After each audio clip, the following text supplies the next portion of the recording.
రాజన్న సిరిసిల్ల జిల్లా వేములవాడ మున్సిపల్ పాలకవర్గం పదవీ బాధ్యతలు స్వీకరించడానికి ఓవైపు ఎమ్మెల్యే ఆది శ్రీనివాస్ చైర్మన్ వైస్ చైర్మన్ తో పాటు కౌన్సిలర్లు హాల్లోకి వస్తుండగా మరోవైపు మున్సిపల్ సిబ్బంది సమావేశ మందిరంలోని బెంచ్లను కుర్చీలను క్లీన్ చేయడాన్ని పలువురు తప్పుపడుతున్నారు.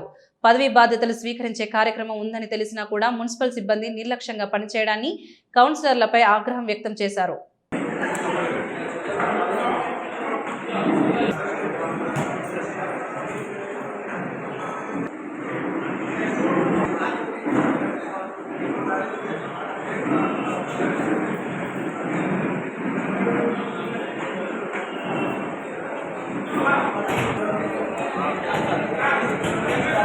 అనుకోలేరట ఫస్ట్ ఎవరి కోసం